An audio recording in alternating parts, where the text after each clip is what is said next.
ಅದೊಂದು ದಿನ ಇದ್ದಕ್ಕಿದ್ದಂತೆ ತನ್ನ ಕೋಣೆಯ ಕಿಟಕಿಯಲ್ಲಿ ಲಕೋಟೆಯಲ್ಲಿ ಇರಿಸಲಾದ ಪತ್ರವೊಂದು ಪ್ರತ್ಯಕ್ಷವಾಗಿದ್ದು ಮಾಂಡೋವಿಗೆ ಅಚ್ಚರಿ ಉಂಟು ಮಾಡಿತ್ತು.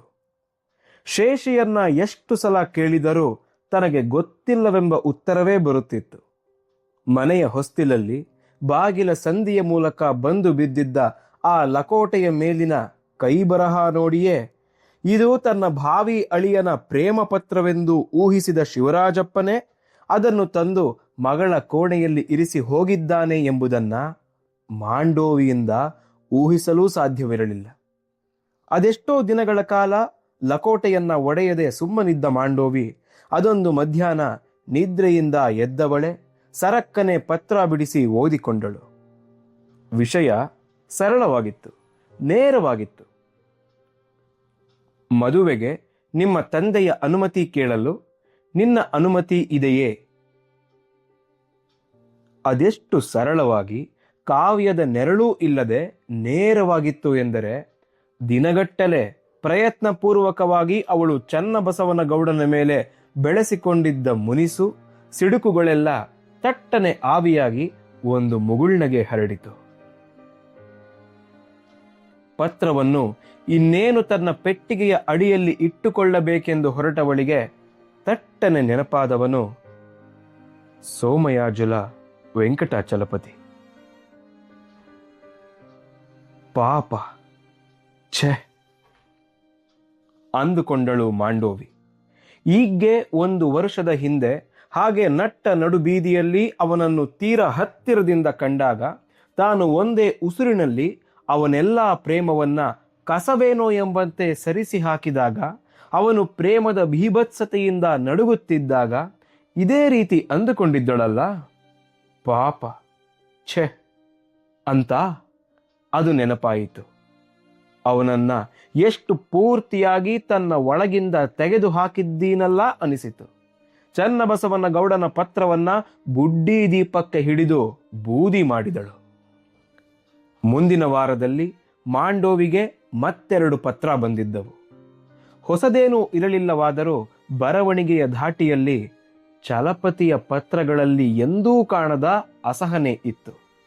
ಅವೆರಡನ್ನು ಡಾಕ್ಟರ್ ಗೌಡ ಕುದುರೆ ಗಾಡಿಯವನ ಕೈಲಿ ಕಳಿಸಿದ್ದ ಮತ್ತು ಕೈಗೆ ಬಂದೊಡನೆ ಮಾಂಡೋವಿ ಅದನ್ನು ಓದಿದ್ದಳು. ಈ ಬಾರಿ ಅವುಗಳನ್ನ ದೀಪಕ್ಕಿಟ್ಟು ಸುಡಲಿಲ್ಲ. ಪೆಟ್ಟಿಗೆಯಲ್ಲಿ ಇಟ್ಟಳು ಮತ್ತು ಚಲಪತಿ ನೆನಪಾಗಲೇ ಇಲ್ಲ. ಆದರೆ ಅದಕ್ಕೆ ಉತ್ತರವನ್ನು ಅವಳು ಕೊಡಲಿಲ್ಲ. ಅವಳು ಎಷ್ಟು ದಿನ ಹಾಗೆ ಉತ್ತರಿಸದೆಯೇ ಇದ್ದು ಬಿಡುತ್ತಿದ್ದಳು. ಮಂಗಳಗೌರಿ ದಿಢೀರನೆ ಬಂದು ಇಳಿಯದಿದ್ದರೆ. ಭೂತಾಕಾರದ ಮನೆಯಲ್ಲಿ ಮೌನದೊಂದಿಗೆ ಮಾತು ಕಲಿತು ಬದುಕೋದನ್ನ ರೂಢಿ ಮಾಡಿಕೊಂಡು ಬಿಟ್ಟಿದ್ದ ಮಾಂಡೋವಿಗೆ ಮಂಗಳಗೌರಿ ಬಂದ ಮರುಕ್ಷಣವೇ ಮಾತೆಲ್ಲ ಮೋಡವಾಗಿ ಮೈ ಮೇಲೆ ಇಳಿದಂತಾಯಿತು. ಬಾಗಿಲಲ್ಲೇ ಅವಳನ್ನ ಅಪ್ಪಿಕೊಂಡು ಸಂತೋಷದ ಊಟೆಯೊಡೆದ ಮಾಂಡೋವಿ ಅವಳಿಗೆ 108 ಪ್ರಶ್ನೆ ಹಾಕಿ ಕಕ್ಕಾಬಿಕ್ಕಿಗೊಳಿಸಿದಳು. ಗೆಳತಿಯರಿಬ್ಬರು ತಮ್ಮ ನಡುವೆ ಸರಿದು ಹೋದ 1 ವರ್ಷವೆಂಬ ಕಾಲ, ತಮ್ಮ ದೇಹಗಳ ಮೇಲೆ ನಡೆಸಿ ಹೋದ ದಾಳಿಯನ್ನ ಪರೀಕ್ಷಿಸಿಕೊಂಡರು.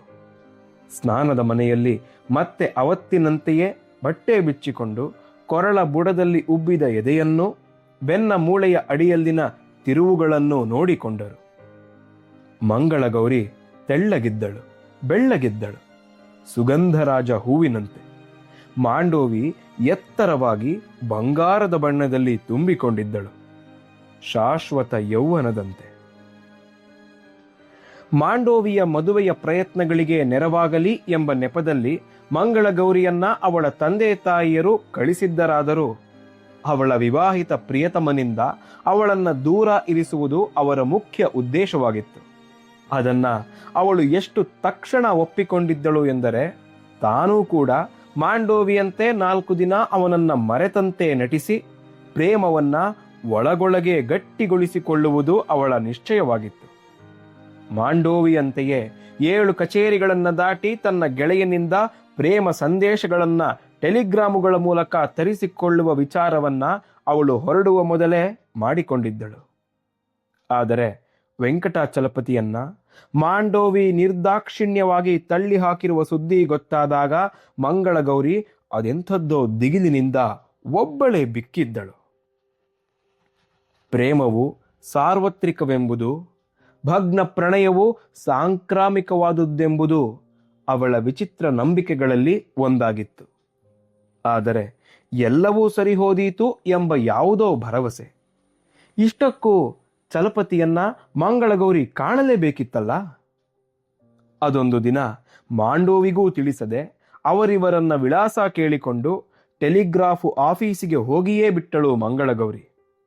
ಕಚೇರಿಯಲ್ಲಿ ಇದ್ದವರು ಇಬ್ಬರೇ, ಜೇಕಬ್ ಚಂದ್ರಪ್ಪ ಮತ್ತು ಕನ್ನಡಕದ ಹಿಂದೆ ನೋವು ತುಂಬಿದ ಗಾಜು ಕಣ್ಣುಗಳ ನಿರ್ಲಿಪ್ತ ಯುವಕ. ಅವನಲ್ಲದೆ ಮತ್ಯಾರು? ಗುರುತಿಸಿದ್ದಳು ಮಂಗಳಗೌರಿ.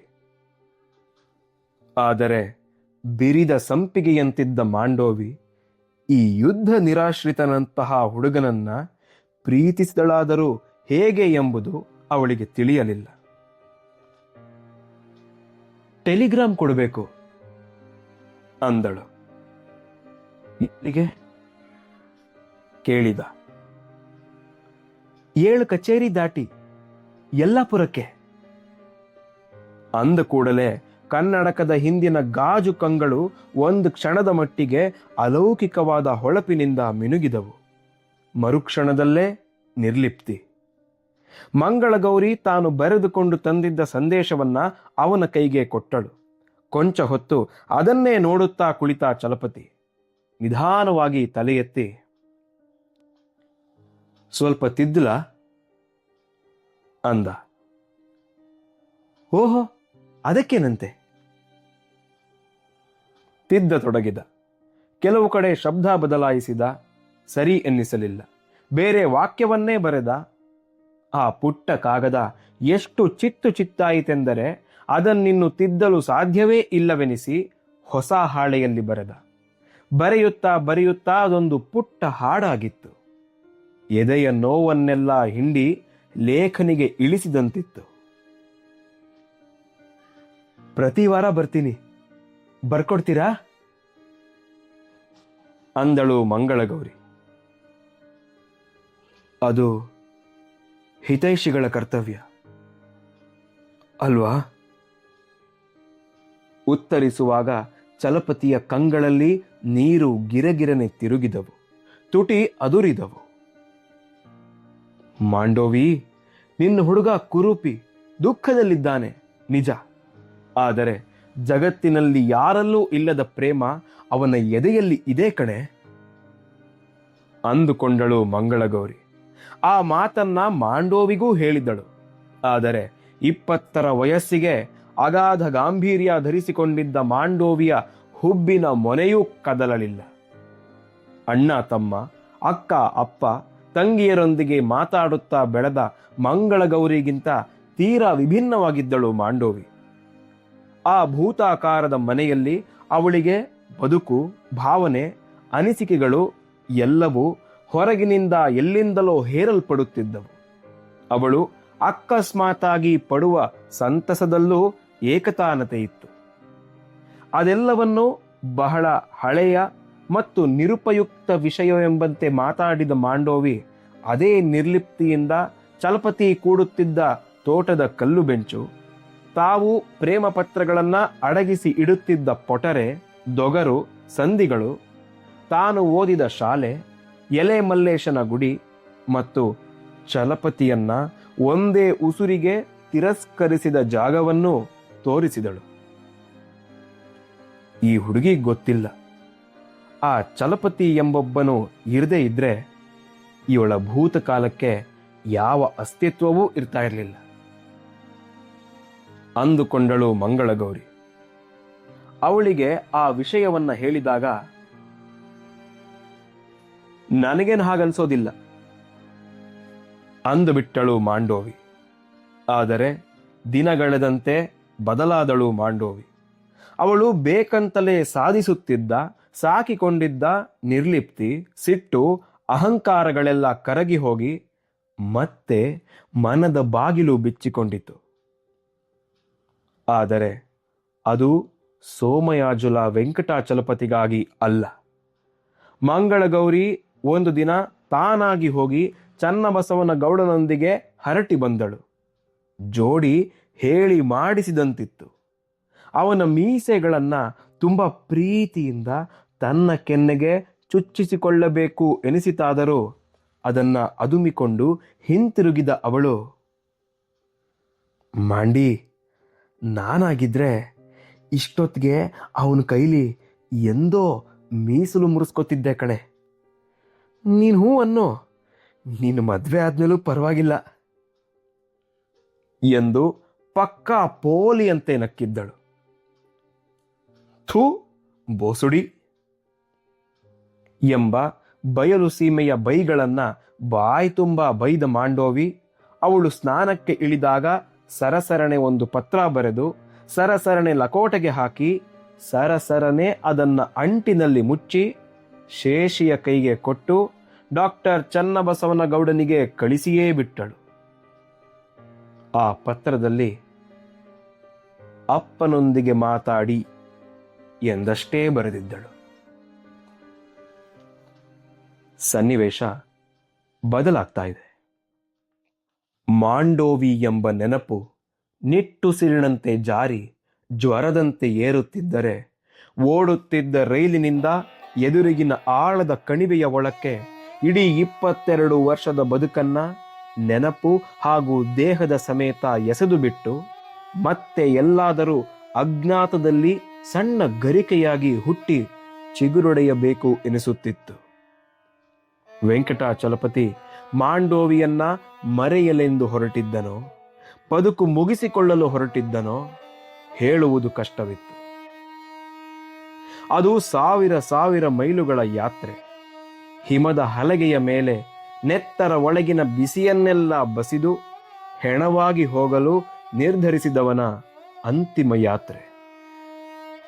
ಸಾಕಿನ್ನು, ಬದುಕು ಮುಗಿಸಿಕೊಂಡು ಬಿಡಬೇಕು ಎಂಬ ವಿಚಾರ ದೃಢವಾದ ಕೂಡಲೇ ಮತ್ತೇನೂ ಯೋಚಿಸದೆ ಹೊರಟು ಬಿಟ್ಟಿದ್ದ ಚಲಪತಿ. ಇಲ್ಲಿ ಬೇಡ. ಮಾಂಡೋವಿ ನಡೆದಾಡಿದ ಮಣ್ಣ ಮೇಲೆ ಬದುಕೆಂಬ ಗರಿಕೆ ಚಿಗುರಬೇಕೇ ಹೊರತು ಸಾವೆಂಬ ಮೌನ ಕವಿಯಬಾರದು. ತನ್ನ ಸಾವು ಅವಳ ತನಕ ಸುದ್ದಿಯಾಗಿಯೂ ತಲುಪಬಾರದು. ಹೆತ್ತು ಹೊತ್ತು ಬೆಳೆಸಿದ ಅಮ್ಮನಿಗಾದರೂ ತನ್ನ ಕರುಳ ಬಳ್ಳಿ ಮುರುಟಿ ಹೋಗೋದನ್ನ ಕಾಣುವ ಶಿಕ್ಷೆ ಏಕೆ? ಈ ಬಯಲಲ್ಲಿ ಉರಿ ಬಿಸಿಲಲ್ಲಿ ಗರಿಕೆಯೂ ಬೆಳೆಯದ ಬಂಡೆಗಲ್ಲಿನ ನೆಲದಲ್ಲಿ ಸಾಯಕೂಡದು.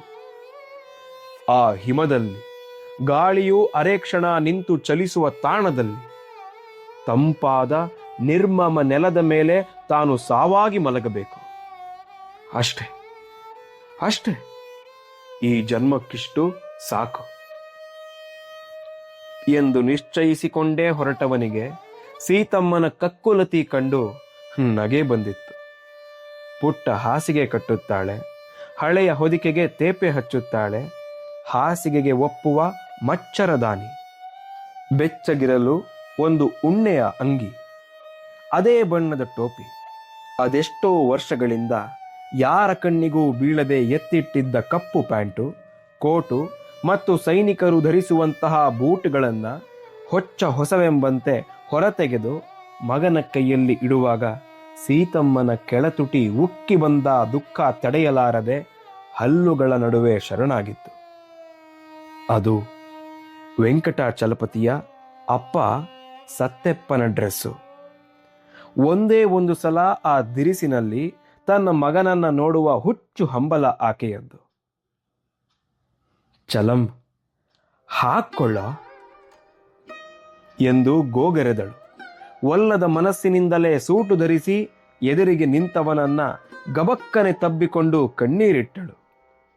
ಸತ್ತವನ ಬಟ್ಟೆ ಉಟ್ಟುಕೊಂಡ ಮೇಲಂತೂ ಚಲಪತಿಯ ಸಾವಿನ ನಿರ್ಧಾರ ಮತ್ತಷ್ಟು ಸ್ಥಿರವಾಯಿತು. ಸಣ್ಣ ಸತ್ತೆಪ್ಪನ SMS ಮೋಟಾರು ಸರ್ವೀಸಿನಲ್ಲಿ ಕುಳಿತು ಮೊಟ್ಟ ಮೊದಲ ಬಾರಿಗೆ ಊರು ಬಿಟ್ಟು, ಮಾಂಡೋವಿ ಇದ್ದ ಊರು ಬಿಟ್ಟು ಹೊರಟ ಚಲಪತಿಗೆ ಊರಿನ ಋಣ ಮುಗಿಯಿತು ಎಂಬ ಭಾವ.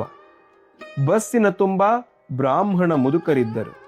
ಚಲಪತಿ ಕೊನೆಯ ಸೀಟಿನಲ್ಲಿ ಕುಳಿತು ನಿಧಾನವಾಗಿ ಸರಿಯುತ್ತಿದ್ದ ಊರನ್ನೇ ನೋಡುತ್ತಿದ್ದ. ಅದೊಂದು ಯುದ್ಧದಲ್ಲಿ ಶಿಥಿಲಗೊಂಡ ಯೋಧನ ಅಸ್ಥಿಪಂಜರದಂತಿತ್ತು.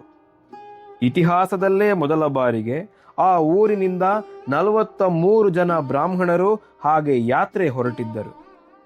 ಅಂದು ಸಾಂಬಮೂರ್ತಿ ಮೈದಾನದಿಂದ ಬೆಳಗ್ಗೆ 6ಕ್ಕೆ ಹೊರಟ SMS ತಗಡಿನ ಬಸ್ಸನ್ನ ಇಡೀ ಊರ ಬ್ರಾಹ್ಮಣರೆಲ್ಲ ಸೇರಿ ಪೂಜೆ ಮಾಡಿ ಸಿಂಗರಿಸಿ ವೇದಘೋಷ ಹಾಗೂ ಮುತ್ತೈದೆಯರ ಕಂಬನಿಗಳ ಸಮೇತ ಬೀಳ್ಕೊಟ್ಟಿದ್ದರು. ಬದರಿಯ ಯಾತ್ರೆಯೇ ಹಾಗೆ.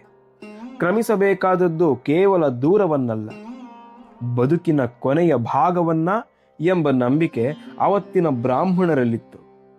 ಹಿಮಾಲಯಕ್ಕೆ ಹೋದವರ್ಯಾರೂ ಹಿಂತಿರುಗಿ ಬರುತ್ತಿರಲಿಲ್ಲ. 3 ವರ್ಷಗಳ ತನಕ ಅವರ ಸುದ್ದಿಯೂ ಬಾರದಾದಾಗ ಹೋದವನು ಹೋಗೇ ಬಿಟ್ಟನೆಂಬ ನಿರ್ಧಾರಕ್ಕೆ ಬರುತ್ತಿದ್ದರಾದರೂ ಶಾಸ್ತ್ರಕ್ಕೆಂದು 12 ವರ್ಷ ಕಾದು ಅನಂತರ ಹಾಗೆ ಹೋದವನ ಹೆಂಡತಿಯ ತಲೆ ಬೋಳಿಸಿ ಕೆಂಪು ಸೀರೆ ಉಡಿಸಿ ಮಡಿಗೆ ಅರ್ಹಳನ್ನಾಗಿಸುತ್ತಿದ್ದ ಕಾಲವದು. ಯಾತ್ರೆಯ ಅರ್ಧ ಹಾದಿಯನ್ನ ನಡೆದೇ ಕ್ರಮಿಸಬೇಕಾಗುತ್ತಿದ್ದ ಕಾಲ. ಅಂತಹದರಲ್ಲೂ ಯಾರಾದರೊಬ್ಬರು ಬದರಿಯ ಮಂಜು ನೆಲದ ಮೇಲೆ ಕಾಲಿಟ್ಟು ಹಿಂತಿರುಗಿದ್ದೇ ಆದರೆ ಅವರು ಸಾಯುವ ತನಕ ಊರ ಮಂದಿಯೆಲ್ಲ ಬಂದು ಅವರ ಕಾಲಿಗೆ ಎರಗಿ ಪುಣ್ಯ ಕಟ್ಟಿಕೊಳ್ಳುತ್ತಿದ್ದರು. ಅಂಥದರಲ್ಲಿ ವೆಂಕಟಾಚಲಪತಿಯ ಅನಧಿಕೃತ ತಂದೆಯ ತಮ್ಮ ಸಣ್ಣ ಸತ್ಯಪ್ಪ ತನ್ನ ಇದ್ದಿಲ ಹಬೆಯ ಮೇಲೆ ಓಡುವ ಚಾಚಿದ ಮೂತಿಯ ಬಸ್ಸಿನಲ್ಲಿ ದಕ್ಷಿಣ ಭಾರತದ ಈ ಮೂಲೆಯಿಂದ ಉತ್ತರದ ಆ ತುದಿಗೆ ಕರೆದೊಯ್ದು ಜೀವಂತ ವಾಪಸ್ಸು ಕರೆತರುತ್ತೇನೆ ಎಂದು ಘೋಷಣೆ ಮಾಡಿದಾಗ ಊರಿಗೆ ಊರೇ ರೋಮಾಂಚನಗೊಂಡಿತ್ತು. ಹೇಗೋ ಕುಂಟಿಕೊಂಡು ಸಿಕಂದರಾಬಾದಿನ ತನಕ ಈ ಬ್ರಾಹ್ಮಣರನ್ನ ತನ್ನ ಹಬೆಯ ಬಸ್ಸಿನಲ್ಲಿ ಒಯ್ದು ಅಲ್ಲಿಂದ ದಿಲ್ಲಿಗೆ ರೈಲು ಹತ್ತಿಸೋದು, ದಿಲ್ಲಿಯಿಂದ ಮುಂದಕ್ಕೆ ಕಿಶನ್ ಪಾಂಡೆ ಮೋಟಾರು ಸರ್ವೀಸಿನವರ ಬಸ್ಸು ಮೊದಲೇ ಮಾತಾಡಿ ಕರಾರು ಮಾಡಿಕೊಂಡು ಇವರನ್ನ ಕರೆದೊಯ್ಯುವುದು, ಹಿಂತಿರುಗುವಾಗ ಮತ್ತೆ ಸಿಕಂದರಾಬಾದಿನಿಂದ ತನ್ನದೇ ಬಸ್ಸು. ಇಷ್ಟೆಲ್ಲ ದೀರ್ಘ ಯಾತ್ರೆಗೆ ಸಣ್ಣ ಸತ್ತಪ್ಪ ಕೇವಲ ಸೀಟಿಗೆ 150 ರೂಪಾಯಿ ಎಂದು ಘೋಷಣೆ ಮಾಡಿದ್ದನ್ನ ಕೇಳಿ ಬದರಿ ಯಾತ್ರೆಗಾಗಿ ತಹತಹಿಸುತ್ತಿದ್ದ ಬ್ರಾಹ್ಮಣರ ಸಾಲೇ ಸಿದ್ಧವಾಗಿತ್ತಾದರೂ ಹಾದಿಯಲ್ಲೇ ಹಲವಾರು ಸೀಟುಗಳು ದೇವರ ಕೃಪೆಯಿಂದ ಖಾಲಿಯಾಗಿ ಅವುಗಳ ರೊಕ್ಕ ಹೇಗೂ ಉಳಿಯುತ್ತದಲ್ಲ ಎಂಬುದು ಸಣ್ಣ ಸತ್ಯಪ್ಪನ ಲೆಕ್ಕಾಚಾರವಾಗಿತ್ತು. ಯಾತ್ರೆಗೆ ಹೊರಟ ಮುದುಕರಲ್ಲೇ ಅನೇಕರಿಗೆ ತಾವು ಹಿಂತಿರುಗುವುದರ ಬಗ್ಗೆ ಖಾತರಿಯೇ ಇರಲಿಲ್ಲ.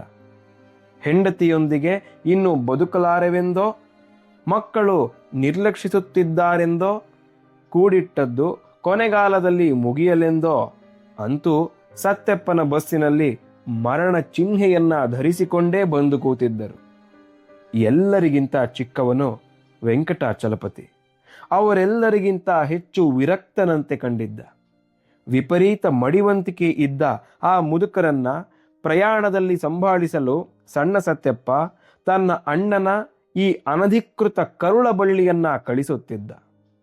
ಟೆಲಿಗ್ರಾಫ್ ಕಚೇರಿಯತ್ತ ತಿರುಗಿ ನೋಡಲು ಒಲ್ಲದಂತಾದ ಮಗನಿಗೆ 4 ದಿನ ಬದಲಾವಣೆಯಾದರೆ ಸರಿಹೋದಾನು ಎನ್ನಿಸಿ ಸೀತಮ್ಮ ಅವನನ್ನ ಕರೆದೊಯ್ಯುವಂತೆ ಸಣ್ಣ ಸತ್ಯಪ್ಪನಿಗೆ ದುಂಬಾಲು ಬಿದ್ದಿದ್ದಳು.